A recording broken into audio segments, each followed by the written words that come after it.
Kita lihat soal berikutnya, soal nomor 11 ya. Dika dan Diki lahir pada tanggal dan bulan yang sama. Dika lahir tahun 2015. Kakak buat Dika, itu si A ya.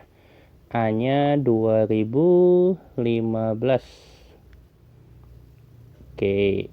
Kemudian Diki, kakak buat si I, tahun 2019.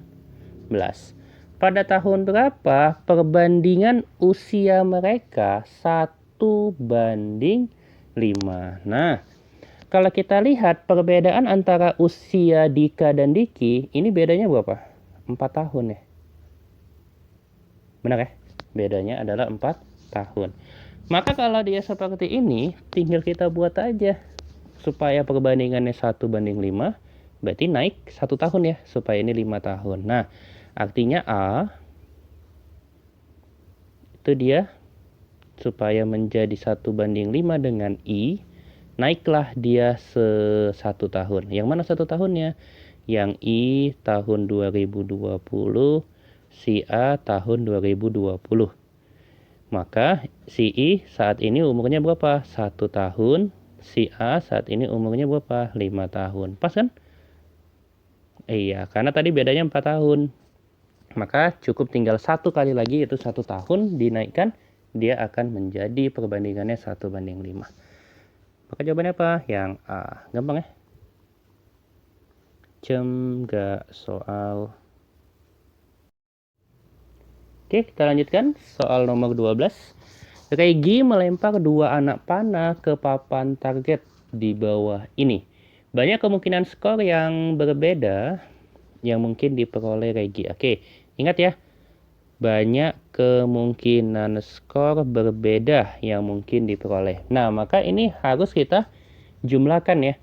Artinya, 2 anak panah ketika dilemparkan, dia bisa menjadi nilainya berapa aja. Kita mulai. Misalkan dari yang 8 gitu ya. Berarti pertama 8 tambah 8. 16 ya. Kemudian 8 dengan 5. 8 dengan 3. 8 dengan 1. Ini jumlahnya berapa? 13, 11, 9. Nah, kemudian yang mana lagi, Kak? Kita mulai dari yang 5. 5 tambah 3 ya. 8. Kemudian 5 tambah 1. 6. Jangan lupa satu lagi dengan dirinya sendiri ya. 5 tambah 5. 10. Oke. Belum ada yang sama ya. Selanjutnya kalau yang 3. 3 tambah 3, 6. Oh, nggak bisa ya. Berarti 3 tambah 1. 4. Kemudian 1 tambah 1. 2. Nah, maka nilai skor yang mungkin berbeda ada berapa? Ada 1, 2, 3, 4, 5, 6, 7, 8, 9. Maka ada 9 ya. Kak, nomor 12 jawabannya adalah yang C. Gak soal. Ingat ya, di soal yang ini, Kak, kenapa tadi yang misalkan 3 sama 3 nggak boleh? Karena 3 tambah 3, 6 ya. 3 tambah 3, 6. Ini kan udah ada 6. Kan yang diminta adalah kemungkinan skor yang nilainya berbeda gitu ya.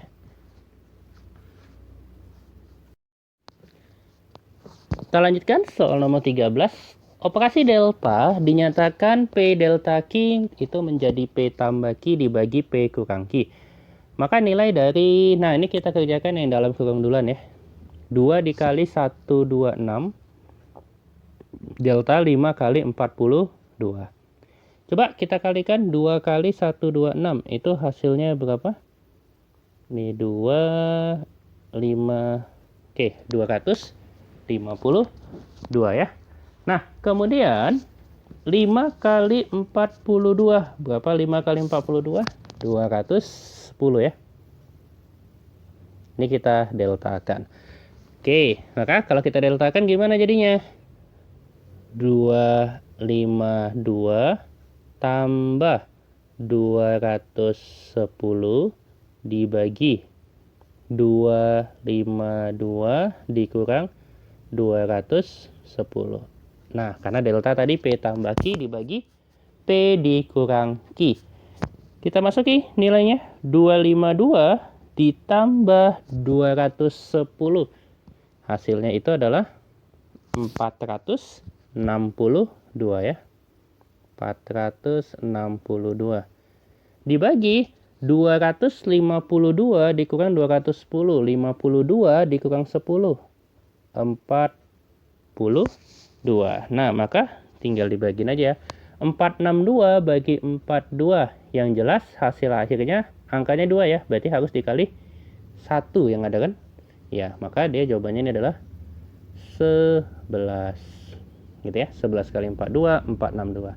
Nah, setiap perkalian 11 ini ada trik hitungan cepatnya ya. Contoh, itu kan 42 kali 11.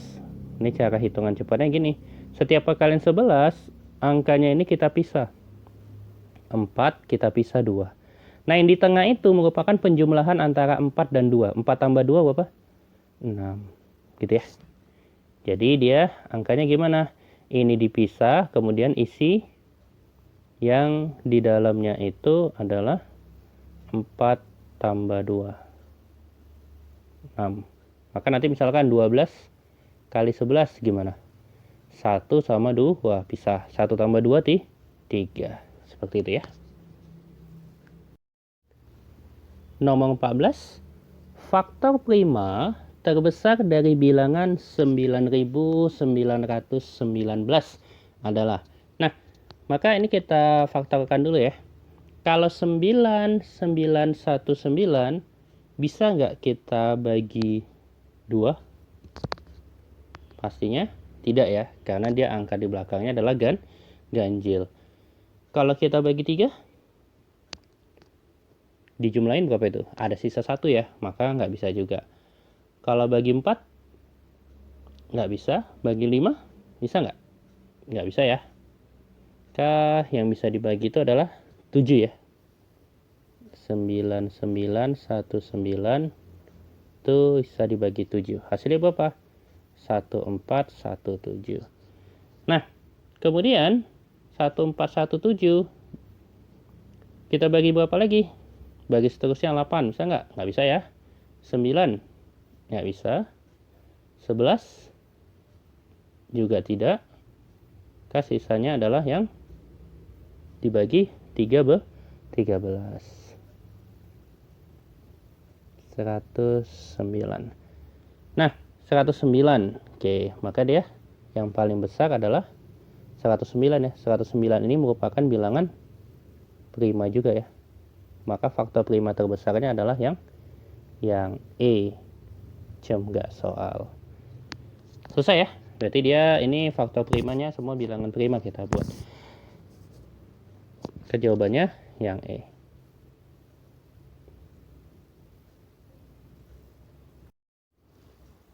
Lanjut soal nomor 15 ya. Nomor 15 kita bisa pakai metode pendekatan. Cuman metode pendekatan itu kita harus hafal nilai-nilai. Misalkan akar 3 sekitar 1,7 dan segala macamnya. Nah, maka dari sini kakak coba pakai cara yang agak lebih panjang dikit ya. Yaitu untuk P, dari situ kan pangkatnya pangkat berapa aja? Kita cek ya. Yang ini dia pangkat 2, yang ini pangkat 3. Nah, maka kalau si P bisa kita ubah menjadi 3 pangkat setengah, 5 pangkat itu sepertiga dengan setengah dikaliin 1/6. Itu yang P. Nah, kalau yang Q gimana? 6 pangkat sepertiga, 3 dipangkatin 1/6 gitu ya. Nah, sama-sama kita pangkatkan, kita 6 ya. Berarti menjadi berapa? Setengah kali 6, 3 ya. Berarti 3 pangkat 3. Ini 5. Ini pangkatin lagi. Berarti 6 pangkat 2 kali 3. Nah, ini jadi berapa? 3 kali 3, 9 kali 3, 27. 27 dikali 5, 114. 6 kuadrat, 36 kali 3, 108. Nah, maka ini sama-sama kalau untuk mau menjadikan P, ini yang pangkat 6 ya. Otomatis nilainya mana yang lebih besar? Ya 114 ya. Maka P lebih besar dari Q. Jawabannya yang A. Gampang ya? Jam nggak soal.